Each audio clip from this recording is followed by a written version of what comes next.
यो बाटो हाम्रो घरबाट खोला जाने बाटो।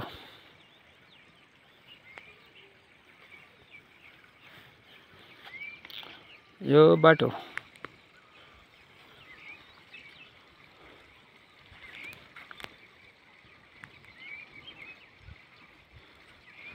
बर्खा यो पानी धेरै ठुलो हुन्छ, खोलो तर्न अलि गाह्रो हुन्छ। ऊ पारी घट्ट छ, ऊ हेर्नुहोस् त, ऊ घट्ट। बर्खा यो घट्ट चल्छ। आजभोलि पानी यस्तो सुक्खा भएको छ, हेर्नुहोस् त।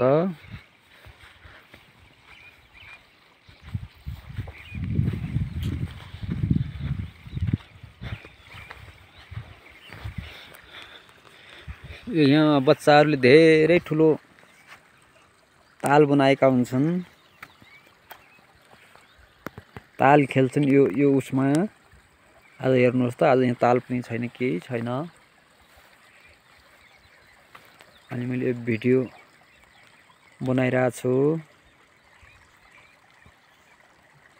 अनि यही ताल हेर्नको लागि यो भिडियो बनाइरहेको छु।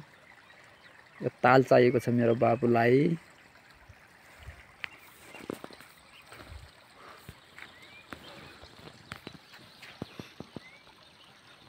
ऊ पारी हेर्नुहोस् त, ऊ पारी चौडमा हाम्रो यो यहाँको माटो असाध्यै मन परेको माटो, रातो माटो घर लिप्नलाई।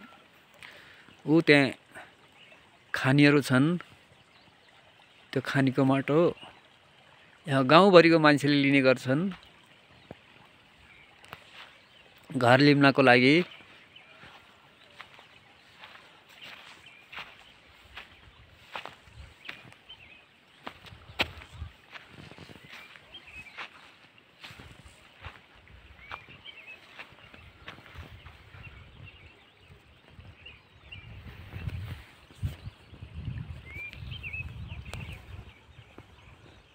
ऊ पारी यो बाटो देखिरहेछ, दुईटा बाटो गइरहेछन्।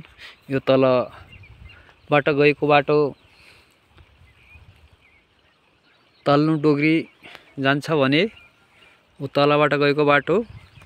अनि यसो यता हेर्दा यो यहाँबाट फाटेर यता गएर अनि त्यहाँ एउटा मोड आनेर, एउटा मोड यहाँ आनेर, अनि यहाँबाट माथिबाट गएको बाटो माथिल्लो डोगरी बर्खाले हुँदै तिमिलधारा अनि गमथली स्कुल हुँदै सौडनी जोड्ने लाइन हो। ऊ माथि देखिराखेको छ, ऊ माथि लोत्या भन्ने ठाउँ हो। ऊ माथि ऊ डाँडो देखिन्छ, त्यहाँदेखि माथि देखिन्छ नागी। अनि यता देखिन्छ हाम्रो यो 2 नम्बरको बर्खाल्या भन्ने ठाउँ। ऊ रोड गएको छ, तल रोड गएको छ, माथि गाउँ देखिन्छ डाँडामा। बर्खाल्या जनजाति बस्ती छ यहाँ। अनि यता देखिन्छ यो पारी माथिल्लो डोगरी माने भन्ने ठाउँ। ऊ माथि लेक देखिन्छ, चनाइनागी लेक। अनि ऊ माथि देखिन्छ डाँफुदेउ, यो जुम्ला जाने, कुसेबाट जुम्ला जाने ठाउँ यहीँ क्रस भएर ऊ माथि लेक काट्नुपर्छ।